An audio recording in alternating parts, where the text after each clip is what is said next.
সবাইকে খাওয়ার জন্য অনুরোধ করলাম, কেউ খেলো না। অবশেষে আমাকেই খেতে হলো। পরিবারের সব সদস্যরাই এখন ঝিমুচ্ছে, কারণ আমরা সবাই বিকেলবেলা খেয়েছি।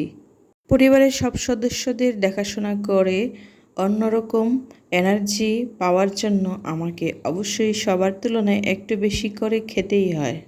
আচ্ছা বলুন তো ভাই, কেন আমি খাবো না? কারণ আমার এনার্জি বেশি প্রয়োজন। আরে ভাই, কেউ কেউ তো মনে করতেই পারে আমি এত বড় পেটুক যে বসে বসে একা খাচ্ছি।